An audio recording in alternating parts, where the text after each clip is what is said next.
అందరికీ వందనాలమ్మా. మరి మన కొరకు రక్షకుడిగా మనల్ని రక్షించుటకు ఈ లోకానికి వచ్చినటువంటి రాకుమారునిగా మనుష్య కుమారునిగా వచ్చినటువంటి రక్షకునికి పెట్టబడినటువంటి పేర్లలో నేటి దినమున మనము ఇమ్మానుయేలు అనేటటువంటి పేరు గురించి కొన్ని విషయాలు ధ్యానం చేసుకున్నాం. ఎందుకంటే ఇమ్మానుయేలు అంటే దేవుడు మనకు తోడు అని అర్థం. అయితే సదాకాలం దేవుడు మనకు తోడుగా ఉండాలనే ఆశ ఆలోచన మనకు ఉండాలా వద్దా? ఉండాలి. అలా ఉండాలి అంటే కనుక మనం ఏ రీతిగా ఉండాలి, ఏ విధంగా దేవుళ్ళు ఎదగాలి, మరి అలా ఉన్నప్పుడు ఆయన మనకు తోడై ఉన్నటువంటి ఆ యొక్క విధానంలో మన వైపు నుండి ఆయన మనల్ని ఎలా చూస్తారు అనేటటువంటి విషయాన్ని. ఎందుకంటే మన వైపు నుండి అని ఎందుకన్నానంటే మన యొక్క ఆలోచన ఏంటంటే మనకు మన స్పెషల్, అవునా కదా? మనం ఎంతమందిలో ఉన్నా మనం అంటే మనకు స్పెషల్ ఫస్ట్, ఆ తర్వాత నెక్స్ట్ ఎవరైనా సరే. అయితే అదే విధంగా మన వైపు నుంచి ఆలోచించిన దేవుని యొక్క ప్రేమ, వాత్సల్యత, అకృప ఏ రీతిగా ఆయన వెల్లడిపరిచాడు అనేటటువంటి విషయాలన్నింటినీ కూడా పరిశుద్ధ గ్రంథం నుండి ధ్యానం చేసుకుందాం. అయితే మొదటిగా చూడమ్మా యెషయా గ్రంథము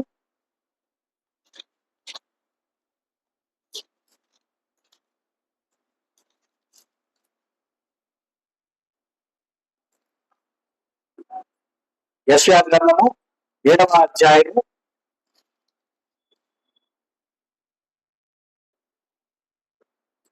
7వ అధ్యాయం 14వ వచనం చూడమ్మా. కాబట్టి ప్రభు తానే ఒక సూచన మీకు చూపును, ఆలకించుడి.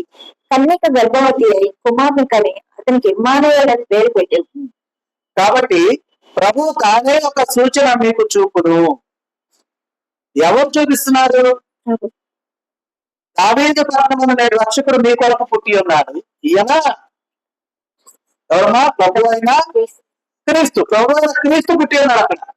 అయితే ఇక్కడ ఏం చెప్తున్నారు? కాబట్టి ప్రభు తానే ఒక సూచన మీకు చూపును. అంటే అక్కడ పుట్టిన ఆయనే ఇక్కడ ఏం చేస్తున్నారు? సూచక్రియ చేస్తూ ఉన్నాడు, సూచన చేస్తూ ఉన్నాడు. ఆలోచించడు. కన్యక గర్భవతి కుమారుని కని అతనికి ఇమ్మానుయేలు పేరు పెట్టును. కన్యక గర్భవతి కుమారుని కని అతనికి ఇమ్మానుయేలు అని పేరు పెట్టును అన్న. అయితే ఈ విధానాన్ని దూత ఏ విధంగా చెప్పారనేది చూద్దాం. చూడమ్మ మత్తయి సువార్త 1వ అధ్యాయం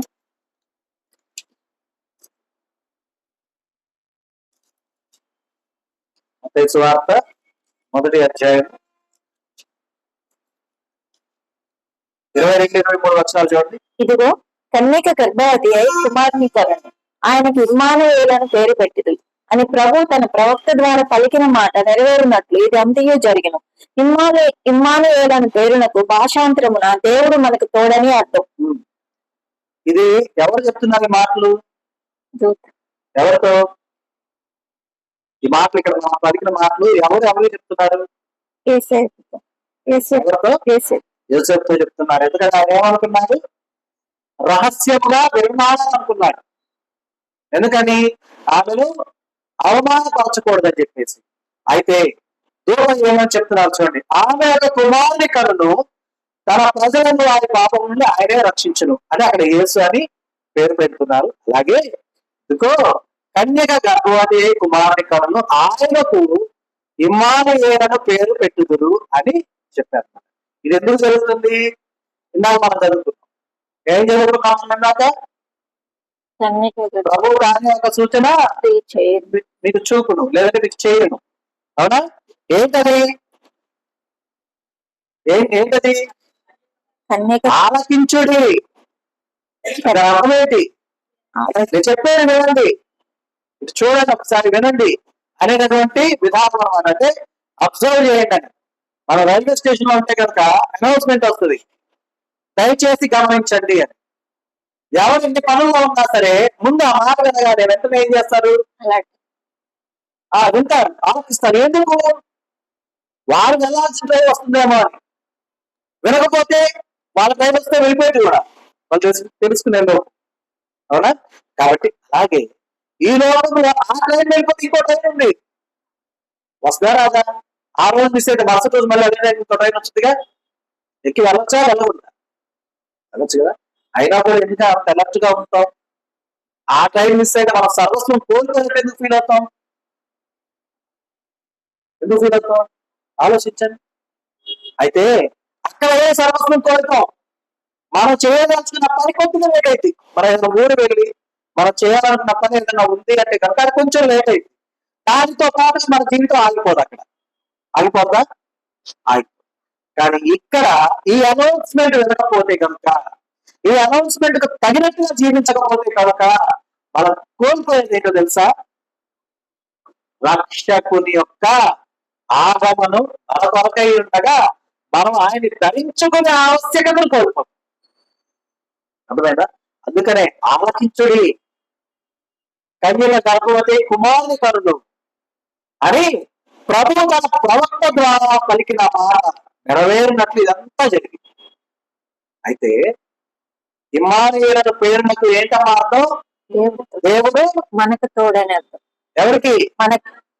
మనకు తోడు అని. ఇక్కడ దేవుడు మనకు తోడు అంటే మనం ఎవరికైనా తోడు అని చెప్పి ఒకసారి మనం ఆ మాట మర్చిపోం. నేను నీకు తోడై ఉన్నాను, మేము భయపడద్దు అన్నాం అనుకో. కొన్ని సందర్భాల్లో మనం మర్చిపోవచ్చు.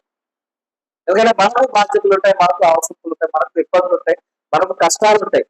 కానీ మన కష్టాలన్నిటికీ మించిన కష్టం కలిగిన దేవుడు. ఆయనకేం కష్టం అన్నా బంగారు సింహాసనం మీద కూర్చొని ఉంటాడు కదా. ఆయనకేం చక్కగా వాడిని అటు తీసుకెళ్ళిపో, వీడిని ఇటు తీసుకెళ్ళిపో అని చెప్తూ ఉంటాడు కదా. పాపాలను పంపించేవాళ్ళు లేదా పరలోకాన్ని తీసుకొచ్చేవాళ్ళు ఇటు చేయమని చెప్తూ ఉంటాడు కదా. అని మనం ఈజీగా చెప్పేసుకోవచ్చు. ఇందాక ఒక సహోదరు మాట్లాడింది, ఏంటో మా మాట ఏసయ్యా ఒక్కసారి పల్లవి బాగుంది మరియమ్మ ఎంత ఎంత దీనాతి దీనమో ఓ యేసయ్యా. ఆయన ఎందుకు దేవత్వం ఆలోచించండి. ఎందుకంటే ఆయన ప్రతి ఒక్కరికి తోడుండాలని వచ్చాడు. అయితే ఆయనకు బాగుండో తెలుసా? ఆయన తోడుండాలని వస్తే మనం దూరంగా వెళ్ళిపోతాం. అదే మనం చెప్పుకున్నాం ఆ నేల గురించి. మన నేల మనతో ఎప్పుడు విడిపోయి ఉంటది, మనతో కలిసి ఉండకుండా ఎప్పుడు ఉంటుంది? మనం ఎగిరినప్పుడు ఉంటుంది, దూరంగా కలవకుండా మనకి. అర్థమైందా? అంటే ఆ ఎగిరేది ఎక్కువ కొద్ది మన నేలకు దూరం ఎంత అవుతుంది? పెరిగిపోతా ఉంటుంది.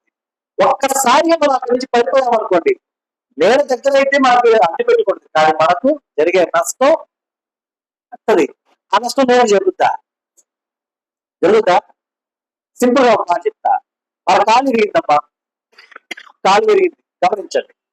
కాలు విరిగితే డాక్టర్ గారు ఏం చేశారంటే మోకాలు తీస్తారు. ఓకేనా?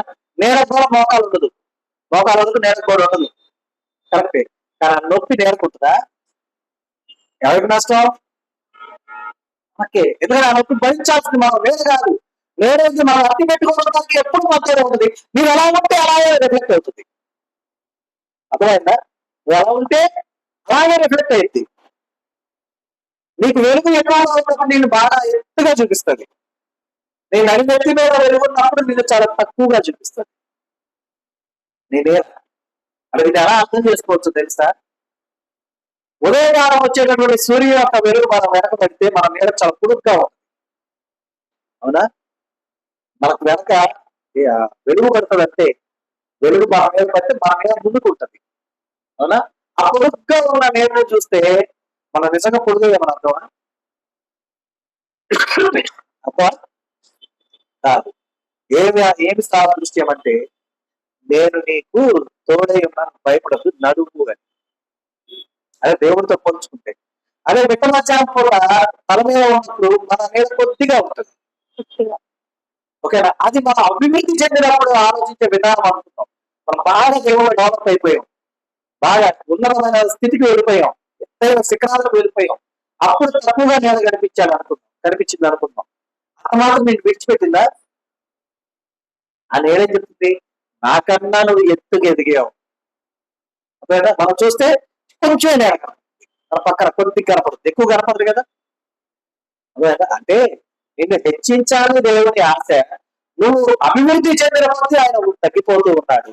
కానీ నువ్వు తక్కువలో ఉన్నప్పుడు ఆయన నిన్ను బలపరచడానికి నీ కళ్ళ కనబడేలాగా హెచ్చుగా ఉన్నాడు. ఏ రోజు నిన్ను విడవలేదు. అర్థమైందా? ఏ రోజు కూడా మనం విడిచిపెట్టగా విడిచిపెట్టడం కూడా. అందుకనే ఏముందమ్మా, దేవుడు మనకు తోడని అర్థము.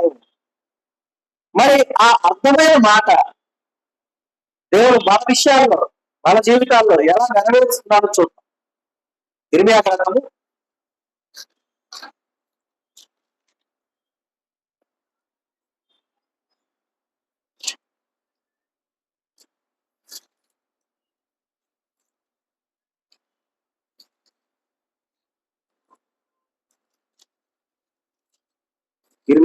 15వ అధ్యాయము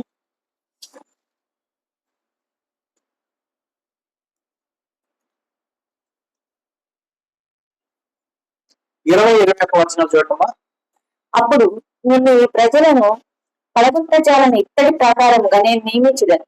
నిన్ను రక్షించుటకును నిన్ను విడిపించుటకును నేను నీకు తోడవేందును గనక వారు నీ మీద యుద్ధం చేయుదురు గాని నిన్ను జయింపకపోదురని యెహోవా సెలవిచ్చుచున్నాడు. దుష్టుల చేతిలో నుంచి నిన్ను విడిపించదను, బలత్కారుల చేతిలో నుంచి నేను విమోచించదను. ఇక్కడ చూడండి, మనం ఎలా చెప్పుకున్నాం, దేవుడు నాకు తోడే ఉన్నాడు అని. అయితే తోడే ఉన్నప్పుడు నిన్ను ఈ ప్రజలను, అంటే నిన్ను ఈ ప్రజలను పడగొట్టజాలని ఇత్తడి ప్రాకారముగా నేను నియమించదను. అలాగే నేను నీకు తోడైందును కనుక వారు నీ మీద యుద్ధం చేయదురు కానీ నిన్ను జయింపకపోదురని యెహోవా సెలవిచ్చుచున్నాడు. అంటే ఇక్కడ మనం చూస్తే కనుక దేవుడు మనకు తోడైనటువంటి విధానంలో ఎవరు కూడా మనం ఏమి చేయలేకుండా ఉండే విధంగా ఇత్తడి ప్రాకారముగా మనల్ని దేవుడు ఏం చేస్తున్నాడు, నియమిస్తూ ఉన్నాడు. ఇత్తడి ప్రాకారంగా నియమించబడినటువంటి వారు ఎవరి నుంచి గట్టి గుద్దారనుకోండి, ఏమైంది? వాళ్ళకే దెబ్బ వారి చేతికే గాయం అవుతుంది. అవునా కాదా? ఇత్తడికి ఏమైనా అవుతుందా? ఏమిగా.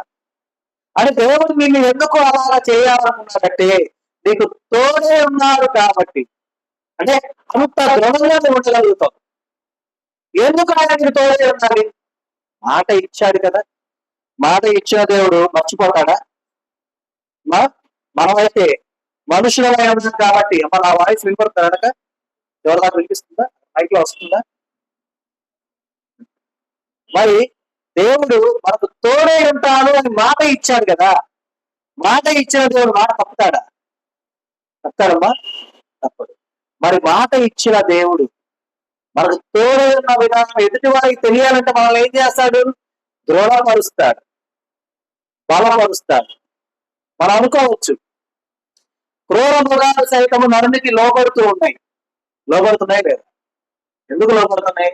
అంటే వారి చేతిలో కర్రం చూస్తా, లేదా వారు ఇచ్చే షాకును చూస్తా. ఒకసారి అది కనుక ఆ సింహమో ఏదో ఒకటి అదేముందిలే అని చెప్పి అయితే అయిందని చెప్పి అటాక్ చేసినప్పుడు మనిషి బ్రతుకుతాడా?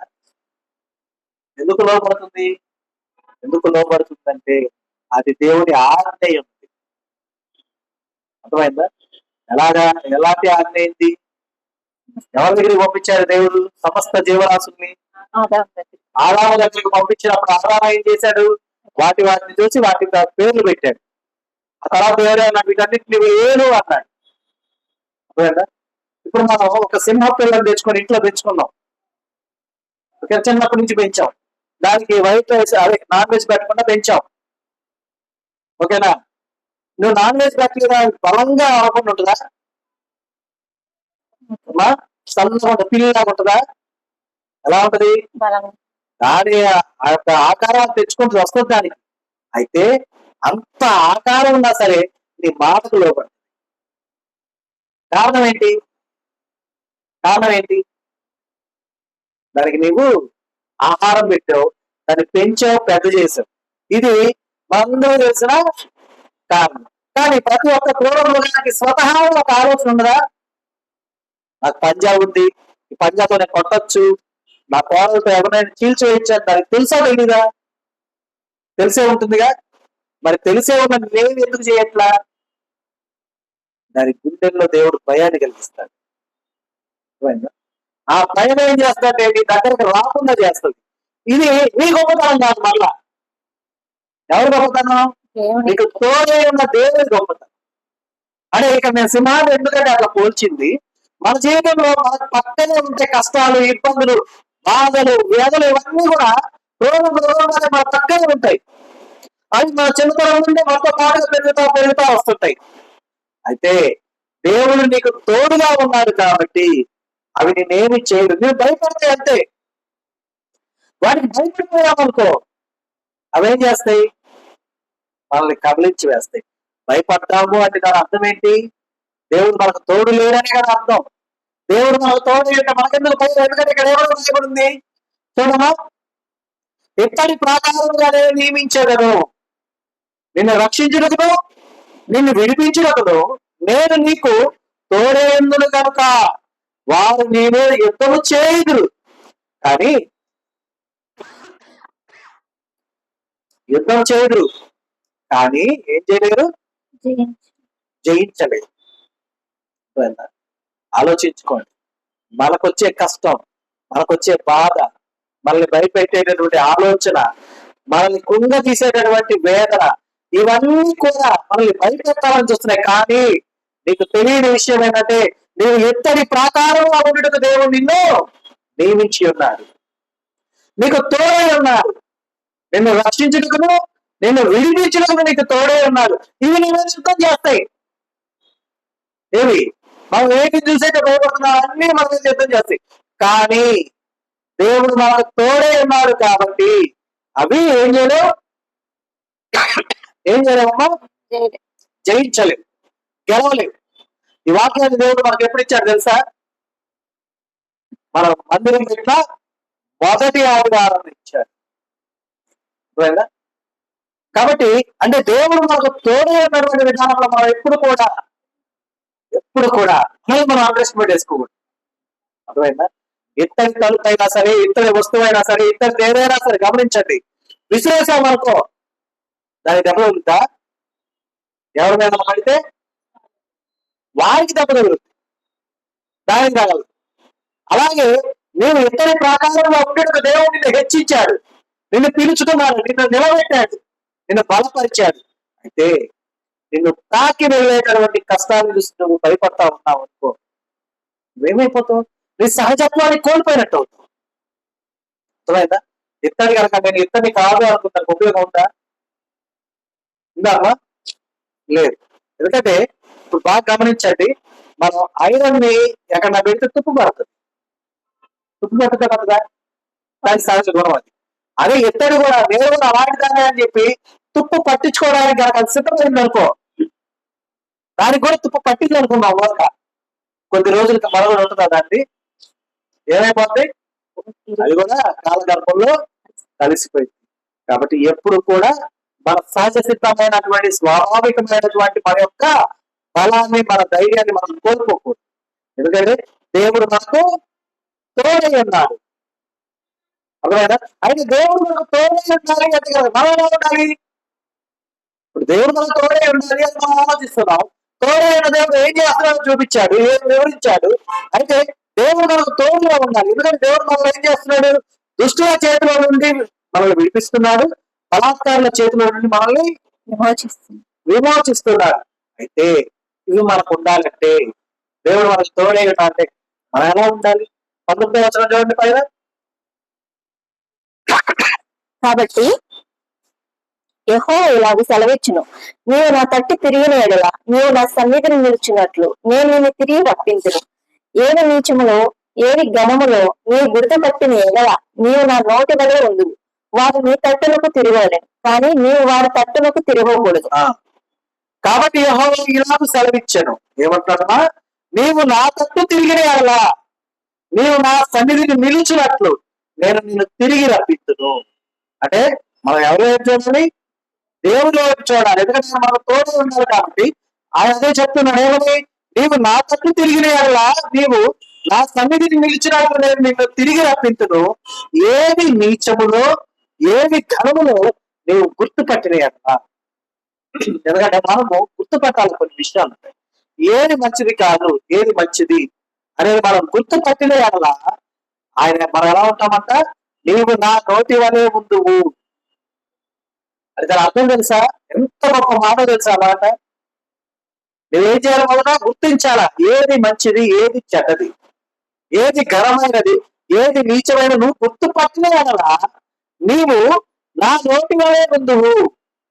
దేవుడి నోటి వలె ఉండడం అంటే ఎంత గొప్ప విషయమో తెలుసా? ఏది చెప్తే అది అక్కడ జరుగుతా జరగదు. ప్రవక్తల మాటకి దేవుడు ఎందుకంత పవర్ ఇచ్చాడు? ఎందుకంత పవర్ ఇచ్చాడు? ప్రవక్త ఒక రాజ్యానికి వెళ్ళి ఒక రాజు ముందు నిలబడి మాట్లాడితే ఆ రాజు సైతం తల దించాలి. కారణం కారణం ఏంటి? ప్రవక్త పలికాడా? అది మనకు ప్రవచనమే, కానీ అది గద్దింపు అయితే ఎవరి నిమిత్తం పలికాడో వారికి అది శిక్షార్థం అవుతుంది. అది గద్దింపు అయితే మార్చుకోకపోతే అని అర్థం. అర్థమైందా? కాబట్టి ఆ మాట అదే ఆయన నోటి వల్ల నేను మార్చాడు అంటే దాని అర్థం ఏంటి? చాలా మంది చెప్తుంటారు, మీరు విన్నారో లేదు, యూట్యూబ్స్ లో వాటిలో మనం చూస్తున్నాం, ఇప్పుడు నేను ప్రవచిస్తున్నాను, ఇప్పుడు నేను ప్రవచిస్తున్నాను అంట. అప్పుడే నువ్వు ప్రవచించాలి అంటే దేవుడు అప్పుడే ఇస్తాడు నీకు ప్రవచనం? దేవుడు ఎప్పుడు ఇస్తాడు? ఎల్లవేళలా నా నోటి వల్ల నీ ఉందువు అని దేవుడు అన్నాడంటే దాని అర్థం ఏంటి? ఆయన ఎప్పుడు మాట్లాడాల్సింది అప్పుడు మాట్లాడతాడు. కేవలం ఆరాధనలోనే మాట్లాడతాడు. అదేనా? లేదా కేవలం చిన్న ధ్యానంలోనే మాట్లాడతాడు. ఆయన 24/7 మాట్లాడుతూనే ఉంటాడు. మాట్లాడే సమస్యను నీకు ఎందుకు వివరిస్తున్నాడు అంటే నీకు తోడు ఉన్నాడు కదా. ఎదుటి వారి యొక్క ఇబ్బందులు ఏమైనా ఉంటే, ఎదుటి వారి యొక్క కష్టాలు ఏమైనా ఉంటే, ఎదుటి వారు మార్చుకోవాల్సిన విషయాలు ఏమైనా ఉంటే వాటన్నిటి వివరించడం నిన్ను నియమించుకున్నాడు ఆయన. అయితే నీవు ఎలా ఉండాలి? ఏది ఘనమో తెలుసుకోవాలి, ఏది నీచమో తెలుసుకోవాలి. మనందరికీ ఈజీగానే అర్థమవుతుంది. అర్థమవుదా? మనకున్నటువంటి విచక్షణ జ్ఞానం వల్ల మనకేం తెలుస్తుంది? అమ్మో ఇది మంచి పని కాదు, ఇది చెడ్డ పని, ఇదిగో ఇది మంచి పని అనేది మనకు కొన్ని తెలుసు. తెలిసిన వాటిని కొద్దిగా క్షుణ్ణంగా పరిశీలించామనుకో ఇంకా పరిపూర్ణమైన జ్ఞానం. అర్థమైందా? ఏ విధంగా? ఇప్పుడు పిల్లవాడి ఇంటికి పరిగెత్తుకుంటా వచ్చాడు. వచ్చి అమ్మ నన్ను బజార్లో లేదంటే నాకు అక్కడ కొట్టారు. వెంటనే అమ్మకి ఏమనిపించింది? లేదా నాన్నకి ఏమనిపిస్తుంది? కోపం వచ్చేస్తుంది. అరే నిన్న వాళ్ళ కొట్టింది వాడు అంటు చూద్దాం పద అది తీసుకొని వెళ్తా. దారిలో అడుగుతుంది, ఎవరన్నా నిన్ను కొట్టింది, ఎవరు కొట్టారు అంటే నాన్న స్కూల్లో టీచర్ కొట్టాడు అలా అన్న అనుకో. వెంటనే వాళ్ళ నాన్న ఏం చేస్తుంది? మళ్ళీ రాస్తాడు. ఎందుకని? ముందు కొట్టారనగా కోపం వచ్చింది, కానీ కొట్టింది ఎవరు తెలిస్తే నా బిడ్డ మంచి కోసం కొట్టాడనే ఆలోచన వచ్చింది. అలా కంప్లైంట్ ఇచ్చామని ఏం చేశాడు?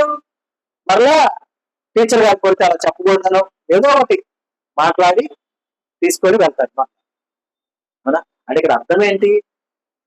దేవుడు కొట్టాడు, దేవుడు తిట్టాడు, దేవుడు గద్దించాడు అని అంటే అర్థం ఏంటి? నిన్ను ఇష్టపడుతున్నాడు దేవుడు. అర్థమైందా? నిన్ను ఆయన దగ్గర ఉండాలని చూసుకుంటున్నాడు, నీకు తోడు ఉండాలనుకుంటున్నాడు. మళ్ళీ కొద్ది ఇబ్బందులు దేవుడికి దూరం చేసే విధంగా ఉన్నాయి కాబట్టి వాటిని తీసివేయాలని చెప్పేసి ఆయన చాలా ప్రాధాన్యపడుతున్నాడు. అర్థమైందా? కాబట్టి మనం గమనించాల్సిన విషయం ఏంటంటే మనకు స్వతహాగా ఉన్న జ్ఞానాన్ని మనం ఉపయోగించుకోవాలి. మంచి చెడుల తెలివించి వృక్ష ఫలాన్ని తినేసాం. మనం రుచి మాత్రం మనకు తెలియదు. అర్థమైందా? రుచి మళ్ళీ మనకు ఆశ ఉందా? తినడానికి కాయ లేదు. ఉందా? లేదు. తినాలని ఆశ ఉందా? తినడానికి ఆడికి వెళ్ళాలి. మనం ఏదేదో తోటకి వెళ్ళిపోవాలి అని ఏమనుకుంటుంది? దేవుడు ఎక్కడైతే తీసుకెళ్లి పెట్టాడో పరలోక రాజ్యం అందు అక్కడ పరదేశం ఉందనుకుంటా. అవునా? అక్కడికి వెళ్ళాలి. అక్కడికి వెళ్ళాలంటే ఎలా ఉండాలి? ఇప్పుడు దేవుడి యొక్క మాటలు మన ఫాలో. అయితే ఏం చెప్తున్నారమ్మా? తిరిగి రప్పించి ఏమి నీచమో ఏమి ఘనమో నీకు గుర్తుపట్టిన అలా నీవు నా నోటి వలె ఉండువు. అయితే వారు నీ తట్టునకు తిరగవలను కానీ నీవు వారి తట్టునకు తిరగకూడదు. అర్థం తెలుసా? మనల్ని అపవాది మన వైపు మనకేం చేస్తుందంటే మనల్ని దేవుడి వైపు నుంచి దూరం చేయడానికి అనేకమైన మాటలు చెప్తుంది. మనం అను తిరగకూడదు. ఇది నిజమా అనగానే వెంటనే తిరిగి ఏంటి నిజం, ఏం అడుగుతున్నాను, భలే ఉన్నావు నువ్వు, సన్నగా పొడుగ్గా నువ్వు అడుగుతున్నావు ఏంటో నేను చెప్తానేమో చెప్పు అని వెళ్ళకు. ఎందుకని అదేంటిది? విష సర్పం. మాట్లాడినంత మాత్రాన నీ ఎరువు కొరకు కాదు, మాట్లాడినంత మాత్రాన నీకు మేలు చేసేది కాదు, నీకు కీడు చేసేది. మేలేదని దానికి తెలియలేవి, అది మేలు చేయాలనుకున్నా కలిగేది కీడే. మన ఇంట్లో కుక్క పిల్లలు మెచ్చుకుంటాం, ఓకేనా? గమనించండి, ఆ కుక్క పిల్లలు కానీ పిల్లి కానీ అవి మనకు ఆడుగా ఉన్నప్పుడు నోట్లో పట్టుకొని ఉంటాయి. మనం వాటి పళ్ళు అప్పుడప్పుడు మనకు గీసుకుంటా ఉంటాయి కూడా. దానివల్ల మనకు నష్టం జరుగుతుందా? కానీ కొరికితే, గట్టి కొరికితే, దిగబడితే నష్టమే, ర్యాబీస్ వచ్చు. కానీ అలాగా అది ఎప్పుడు కూడా ఏం చేస్తుంది? మనల్ని గాయపరచదు, ఆడుకుంటుంది అది మనతో.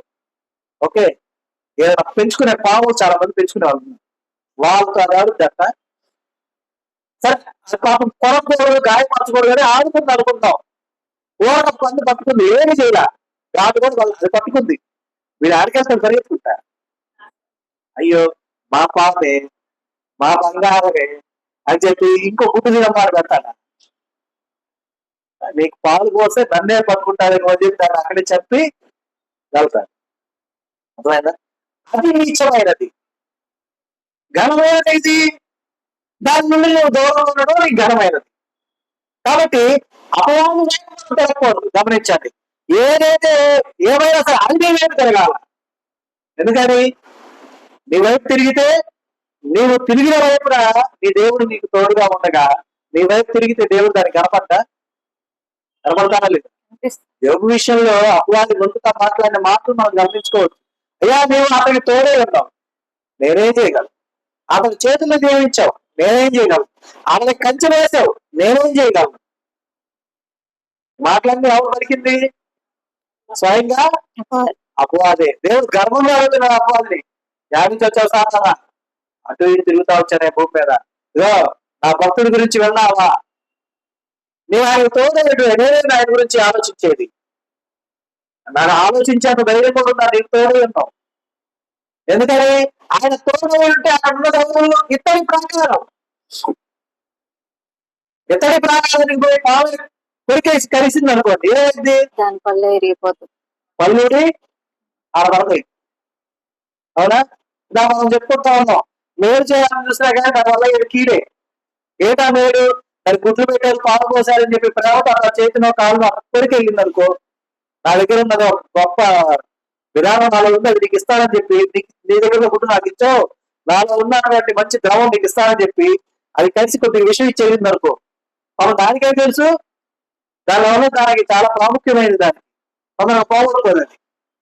తెలుసా మీకు? పాము ఫస్ట్ కాటేసే టైంలో విషాన్ని వదలదు, ఇక దాని ప్రాణం పోయింది అనుకున్నప్పుడే విషాన్ని వదులుతుంది కాటేసే సమయం.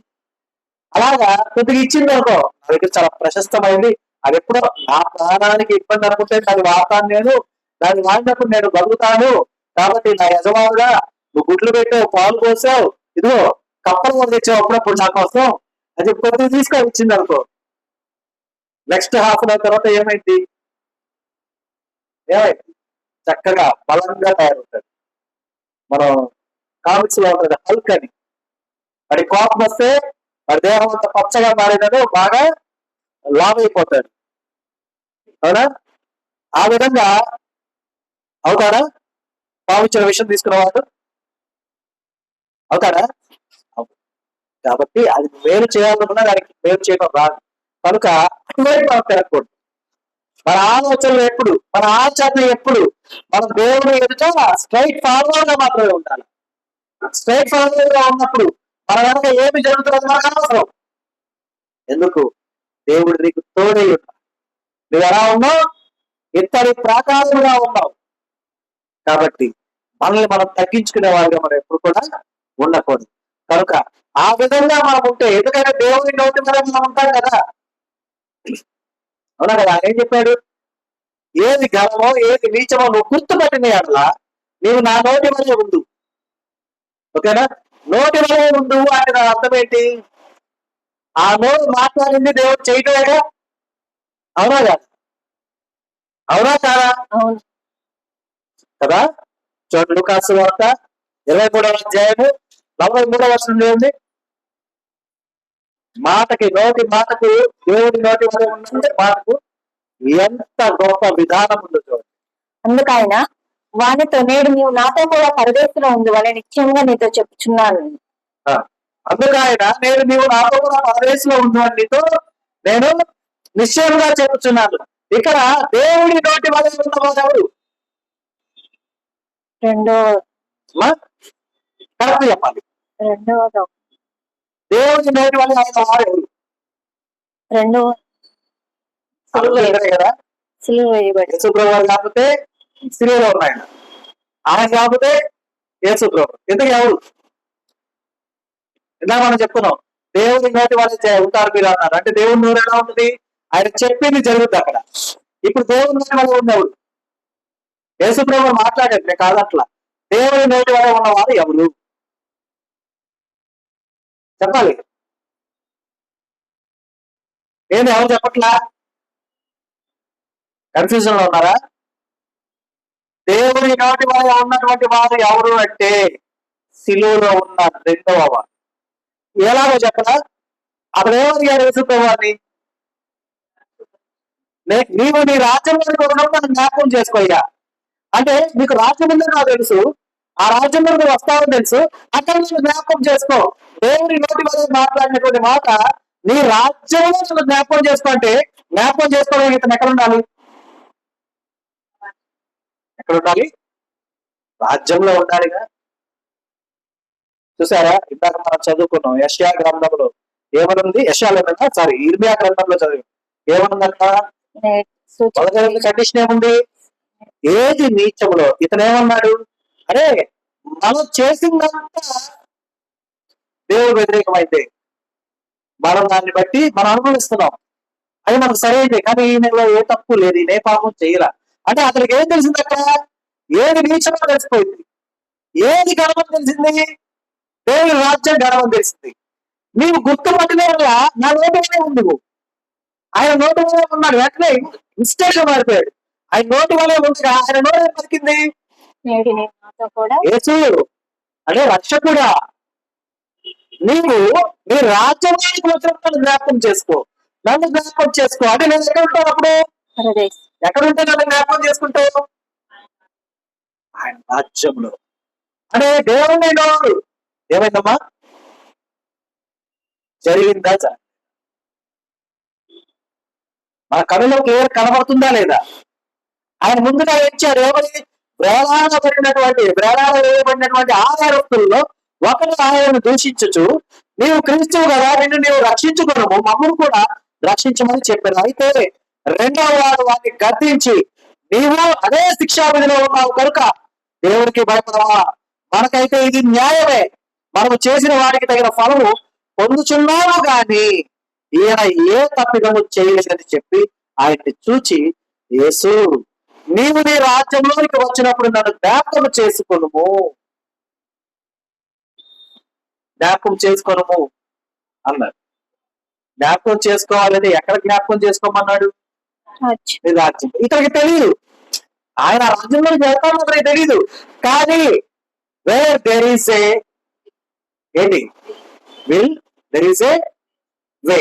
అలాగే ఎక్కడ దేవుని ఆజ్ఞ ఉన్నదో అక్కడ ఆశీర్వాదం ఉన్నది. ఇతడు దేవుని ఆజ్ఞను ఫాలో చేయడు. దేవుని ఆజ్ఞ అంటే ఏంటి? అక్కడ 10 ఆజ్ఞలు కాదు, లేదా ఇచ్చిన 2 ఆజ్ఞలే కదా అర్థం. దేవుడు ఏది చేయమన్నాడు అది చేయడం, ఏది వద్దన్నాడు అది మార్పు. ఇతను చేసింది ఏంటి? ఇందాక చదువుకున్న 8 మాట ప్రకారం ఏది నీచమో ఏది గర్వమో గుర్తించాలా. గుర్తిస్తే దేవుడి లోపల ఉంటాం. దేవుడి ఏం చెప్తుంది? ఆయన ఏది మాట్లాడితే జరుగుతుంది అక్కడ. అవునా? అంటే ఇప్పుడు ఆయన దేవుడి యొక్క ఆజ్ఞ ఏంటి ఫాలో అయ్యాడు? ఏం ఫాలో అయ్యాడు అక్కడ? ఏది నీచమో గుర్తించాడు, ఏది గర్వమో గుర్తించాడు. నీచమైన ఏంటి? వారి యొక్క ప్రాచీన స్వభావం నీచం, వారు జీవించిన విధానం నీచమని గమనించాడు, గుర్తించాడు. అది ఏది గర్వమని గుర్తించాడు? దేవుడికి భయపడట గర్వమని గుర్తించాడు. దేవుడు ఎదుట తా శిక్ష ఇది జరుగుతున్న సమస్తము ఆయన పనులు ఎందుకు ఒప్పుకోవద్దు గర్వమని గుర్తించాడు, ఒప్పుకున్నాడు. అడిగాడు, నోటితో అడిగా బస్సు అనుకున్నాడు. నీవు నా నోటు నువ్వు నోరు తెరిచి అడిగాడు, లభించిందా లేదా? ఆజ్ఞ వెనుకున్న ఆశీర్వాదము నీకు ఇన్స్టెంట్ గా కార్యములు చేస్తాయి. అర్థమైందా? మనం ఎప్పుడు అమ్మో ఎప్పుడు వస్తుంది ఏంటి అనేది మనం ఎదురు చూడక్కర్లా. మన అవసరం ఎప్పుడున్నదో ఆ యొక్క ఆజ్ఞ ఎప్పుడు మన యొక్క జీవితంలో సఫలమవుతున్నదో ఆ క్షణం వస్తే ఆ ఆజ్ఞను నెరవేర్చుట అంటే ఆశీర్వాదం నెరవేర్చుట, ఆ నెరవేరే ఆశీర్వాదం ఆపుట ఎవరికి సాధ్యం కాదు. అర్థమైందా? అయితే ఎటు తిరిగి ఉండాలి మనం? దేవుని వైపు తిరిగి ఉండాలి. ఇక్కడ అపవాది వీళ్ళు కూడా మోసం చేయడానికి ప్రయత్నం చేసి ఉండొచ్చు. అయితే ఆ మాటలు విన్నాడా? అతని స్నేహితుడు చెప్తున్నాడు అటువైపు తిరిగారా? ఎటువైపు తిరిగాడు? యేసయ్య వైపు తిరిగాడు. మనం ఇప్పుడు ఎవరితో మాట్లాడుతున్నాం అనుకోండమ్మా, ఎటు మాట్లాడతాం? ఇప్పుడు సపోజ్ నేనే ఉన్నా, ఓకేనా? ఇప్పుడు ఇక్కడ ఉన్నటువంటి వాళ్ళలో మన జ్యోతితో మాట్లాడాలనుకున్నా, ఓకే, మాట్లాడాలనుకొని నేను ఆ జ్యోతి వైపు తిరిగి మాట్లాడాను అనుకో, గమనించండి, ఇద్దరు జ్యోతిలు ఉన్నారు కదా, ఈ జ్యోతితో మాట్లాడాలనుకొని నేను ఆ జ్యోతి వైపు తిరిగి మాట్లాడాను, అప్పుడు ఎవరితో మాట్లాడాలనుకుంటారు? అంతేగా, తనతో మాట్లాడాలనుకుంటారు. కానీ చెప్పాలనుకుంది ఎవరికి? ఈ జ్యోతికి. అప్పుడు నేను ఏం చేయాలి అని ఇప్పుడు యేసయ్యతో మాట్లాడాలనుకున్నారు, ఓకేనా? ఇప్పుడు అక్కడ ముగ్గురు ఉన్నారు. ముగ్గురు ఉన్నప్పుడు ఇతడు ఎటువైపు తిరిగి ఉంటాడు? యేసు ప్రభువు వైపు తిరిగి. అవునా? నీవు వారి వైపు తిరగకూడదు, వారే నీ వైపు తిరగాలి. ఎందుకంటే నీవు ఉంటే ఎటు? దేవుడి వైపు తిరిగి ఉంటావు కదా. అర్థమైందా? మరి అంత గొప్ప ధన్యత దేవుడు ఏర్పరచుకున్న వారికే ఇస్తానట్లా. అర్థమైందా? ఇప్పుడు ఈ గొప్ప ధన్యత మీరు ఘనమైనది ఏదో నీచమైనది ఏదో గుర్తించాలి, గుర్తిస్తే మీరు నా నోటి వలె ఉంటారు అన్న మాట ఓన్లీ సేవకులైన దేవుడు ఎక్కడ చెప్పాలి, ఓన్లీ సంఘకాపులైన దేవుడు ఎక్కడ చెప్పాల, ఓన్లీ సువార్థికులకే దేవుడు ఎక్కడ చెప్పాలి. అర్థమైందా? ఒక సంఘకాపులైనా, ఒక సువార్థికుడైనా, ఒక సేవకుడైనా మొదట ఒక విశ్వాసే. అర్థమైందా? మొదట ఒక విశ్వాసే. మీ వలె కన్నీరు కార్చిన వారే, మీ వలె వేదన పడ్డ వారే, మీ వలె సహాయం ఒక ఎదురు చూసిన వారే, వారే ప్రత్యేకంగా ఎక్కడి నుండే రాల. మరి ఈ మాట ప్రతి ఒక్కరికి వర్తిస్తుందా, వర్తించదా? వర్తిస్తుంది. అయితే మనం ఎలా ఉండాలి? క్లీన్ గా ఉండాలి, క్లీన్ గా ఉండాలి, క్లియర్ గా ఉండాలి. అదే, ఎందుకంటే దేవుడు మనకు తోడే ఉండాలి అంటే ఆయన ఎప్పుడు కూడా ఎలాంటి వారికి తోడే ఉంటాడు? ఎలాంటి వారికి తోడే ఉంటాడమ్మా? ఆయన వైపు తిరిగి ఉన్న వారికి తోడే ఉంటాడు. కాబట్టి ఎందుకంటే ఇన్స్టెంట్ గా రక్షణ అంత ఈజీగా వచ్చేసిందా మనం అనుకుంటాం. ఓకే చెప్పేసుకుంటాం, చిరువులో రెండో మాట ఎవరమ్మా నేను పలుకుతానన్నా, ఓకే చెప్పుమ్మా చెప్పేస్తాం, మనం రాసుకుంటాం. కానీ బ్యాక్ ఎండ్ లో జరిగిన విషయాలు మనకు తెలుసా? ఆశీర్వాద నెరవేర్పులకు అడ్డుకునే వారు ఎవరూ లేరన్న సంగతి మనకు తెలుసా? అయితే మనం అనుకోవచ్చు, అన్న ఈ ఆజ్ఞలు ఫాలో అయితే ఆశీర్వాదం కేవలం మందిరంలో ఉన్న వారికేనా, అంటే దేవుని సన్నిధికి వచ్చిన వాళ్ళకేనా? కాదు, ప్రపంచంలో ఉన్న సమస్త జనాంగానికి ఆ యొక్క ఆజ్ఞ ఫాలో అయితే ఆశీర్వాదం వచ్చేస్తుంది. ఎందుకంటే దేవుడు చెప్తాను, నేను అన్య జనులకు కూడా దేవుడని.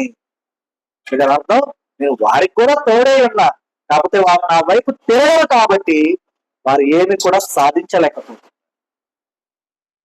చాలా మంది అంటారు నాలుగు మీద మచ్చ ఉంది, నేనేం చెప్తే జరుగుద్ది. అవునా? నాలుగు మీద మచ్చ ఉంటే జరుగుతా? మా చోటుకి అయితే 4 మీద 4 మచ్చలు ఉన్నాయి, అది ఎప్పుడు బొవ్వనే అంటది, ఇంకోటి అందది. మరి అది జరగాలిగా, దాని మాట ఎన్నో బొవ్వనాలిగా అంటారా? లేదు. కాబట్టి మనం గమనించాలి, మనం ఏదో మూఢనమ్మకాలు కొన్ని ఉంటాయి. ఇదిగో నా ఏంటి పుట్టుమచ్చలు, నా చేతిలో పుట్టుమచ్చ ఉంది, నేను పట్టిందల్లా బంగారం అంటే నేను తీసుకొచ్చి ఇస్తారు, ఇక్కడ వెళ్తా, వచ్చి పట్టుకుని వెళ్ళండమ్మా, అవుతుందా? అవ్వదు. కానీ దేవుడి ఆశీర్వాదం అవుతుంది. ఎలా చెప్పనా? ఒక చిన్న ఎగ్జాంపుల్ చెప్తాను. నా దగ్గర ఎక్కడే ఉంది, బంగారం లేదు, నేను చాలా బాధపడుతున్నాను. అంటే నన్ను అనట్లేదమ్మా, మళ్ళీ అలా మీ దగ్గరే అలవాటు అంత కాదు. ఒకరు విశ్వాసి బాధపడుతున్నాడు, అయ్యో, ప్రపంచంలో ఉన్న జనాంగం అంతా కూడా బంగారాన్ని వేసుకొని తిరుగుతున్నారు, నా దగ్గర అయితే వేసుకోవడానికి ఒక్క గ్రామంలో బంగారం లేదు, ఇదిగో నా ఇంట్లో ఉన్న ఇద్దరు తప్ప ఏమీ లేదు అని బాధపడుతున్నారు. ఓకే, కొద్ది రోజులకి ఏమైపోయిందంటే ఒక క్రైసిస్ వచ్చేసింది. ఓకే, ఇత్తడి దొరకట్లా, ఇత్తడి విలువ బంగారం కన్నా పెరిగిపోయింది. ఓకేనా, ఎవరైనా సాధ్యం అది. అప్పుడు నువ్వు ఒక గ్రామ్ బంగారం కూడా లేదు, నీ ఇంట్లో కేజీలు ఇత్తడు. ఇప్పుడు నీ ఇత్తడంతా ఏమైంది? బంగారం. పుత్తడి అయిపోయింది. పుత్తడి అంటే ఏంటిది? బంగారం. బంగారం. ఓకేనా, బంగారానికి ఉన్నటువంటి సహజ గుణం లేకపోవచ్చు, కానీ బంగారం కన్నా విలువ తీసుకొచ్చిందా లేదా? పట్టిందల్లా బంగారమే అంటే నీ ఇంట్లో ఏది ఉందో నిన్ను ఆశీర్వదించిన విధానంలో అది నీకు అత్యంత ఏం చేస్తాడు దేవుడు? అత్యధికమైనటువంటి విలువనిచ్చేది చేస్తాడు. అయితే మనందరికీ అత్యంత విలువనిచ్చేటటువంటి ఏంటో తెలుసా? ఆయన సన్నిధి.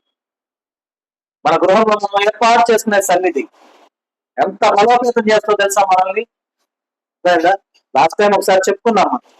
ఆ సన్నిధి మనల్ని బలపరిచే విధానంలో, ఘనపరిచే విధానంలో ఏ ఒక్క విధములో మనము చూసినా కూడా మనం సాధించలేనిది అది ఆ ఘనము దేవుడు మనకిచ్చేది. ఎందుకంటే ఇక్కడ ఉన్నటువంటి ఇతనికి ఏమి చేసినా లభించేది ఏదైనా ఒకటి ఉంది అంటే అది రక్షణ. వాళ్ళు అప్పటికి దొంగతనాలు చేస్తుంటారు, ఏమేంటో దోపిడీలు చేస్తుంటారు, వారు పట్టుకున్నారు, శిక్ష వేశారు. కానీ వారు సంపాదించలేది అంటే దొంగతనం చేయడానికి ఏమన్నా కొట్టి వారి దగ్గర బంగారం తీసుకోవచ్చు, వారిని చంపి వారి దగ్గర ఉన్న వస్తువులు తీసుకోవచ్చు. కానీ వారికి రక్షణ తెచ్చుకోగలిగారు వీళ్ళు? తెచ్చుకోగలిగారా? కానీ ఏమి తెచ్చింది? విలువైనటువంటిది ఏముంది? మారు మనస్సు. మారు మనసు ఏం ప్రేరేపించింది? దేవుణ్ణి అడుగు, నీకు ఏది అవసరమో ఆయన అడిగితే నువ్వు నడవలసిన మార్గం నీకు బోధపరుస్తాడు. దేవునికి భయపడ్డాడు. ఏది ఘనమైనా తెలుసుకున్నాడు, ఏది నీచమైనా తెలుసుకున్నాడు, ఏది పట్టుకోవాలో తెలుసుకున్నాడు, ఏది వదులుకోవాలో తెలుసుకున్నాడు. వెంటనే దేవుడి నోటి అయ్యాడు. ఆయన తెలియకుండానే ఆయన అడిగేశాడు, అయ్యా నీ రాజ్యంలోకి వచ్చేప్పుడు జ్ఞాపకం చేసుకోండి. వెంటనే నీవు నామములో పరదేశంలో ఉండు, ఎందుకని నేను నీకు తోడు ఉన్నాను. ఎన్ని ఆశీర్వాదాలు అక్కడ వచ్చేసినామో ఫాలో అయింది. ఒకటి దేవుడు పెట్టుకోలే ఉండు, అయిపోయాడు. వెంటనే అక్కడ ఉన్నటువంటి కంటిన్యూషన్ ఏముంది? మనం చదువుకున్న లేఖనాల్లో నువ్వు ఇక్కడే ఉంటావు, ఇక్కడ ప్రాణకాలంలో ఉంటావు, నేను యుద్ధం చేస్తాను కానీ గెలవలేరు వాడు. నేను దుష్టుని చేతుల నుండి విడిపిస్తాను, ఇంకా విమోచిస్తాడు. ఇంకెక్కడి నుంచి విడిపిస్తాను? బలాత్కారుల చేతుల నుండి నిన్ను విమోచిస్తాడు. మరి అతను ఈ రెండిట్లోంచి దుష్టుని చేతులు వచ్చి, అంటే దుష్టుడు ఎక్కడికి తీసుకెళ్తాడు? పాతాళానికి. అక్కడి నుంచి విడిపించాడా? బలాత్కారుల చేతిలో నుంచి విడిపించాడు. ఎవరు బలాత్కారులు అక్కడ? వారితో ఉన్న సహదొంగ, వారి చేతిలోంచి విడిపించాడా?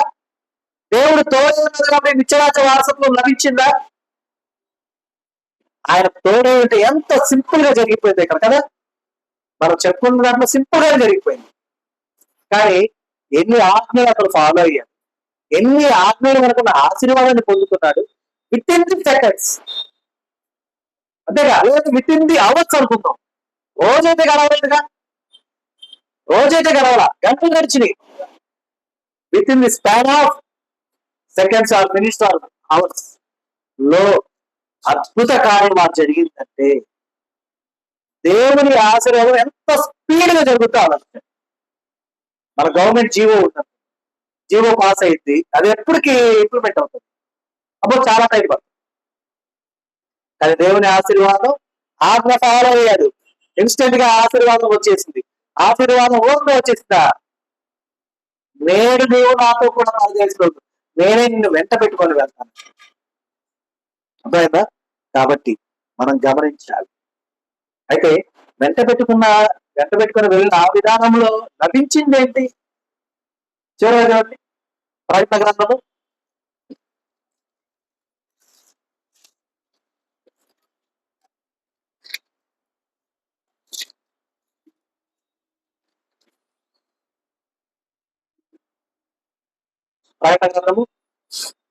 21వ అధ్యాయము, ప్రకటన గ్రంథము 21వ అధ్యాయము 3-4 వచనం. అప్పుడు ఇదిగో దేవుని నివాసము మనుషులతో కూడా ఉన్నది. ఆయన వారితో కాపురముండును, వారు ఆయన ప్రజలై ఉండును. దేవుడు తానే వారి దేవుడై ఉండి వారికి తోడై ఉండును. ఆయన వారి కన్నుల ప్రతి బాష్ప బిందును తుడిచివేయను. మరణం ఇక ఉండదు, దుఃఖమైనను ఏడ్పైనను వేదనైనను ఇక ఉండదు. మొదటి సంగతులు గతించిపోయినని సింహాసనంలో నుండి వచ్చిన గొప్ప స్వరం చెప్పుట వింటిని. ఇక్కడ విన్నాయన ఎవరు? యోహాను గారు. శిష్యుడైన యోహాను గారు. యోహాను వెళ్ళారు. కానీ ఇది ఎవరికి వర్తించింది?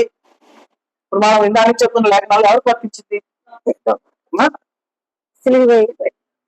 సిలువలో ఉన్న రెండవ ఆయనకు, ఇక నమ్మవద్దు, ఆయన దేవుడి స్నేహితుడు ఆయన.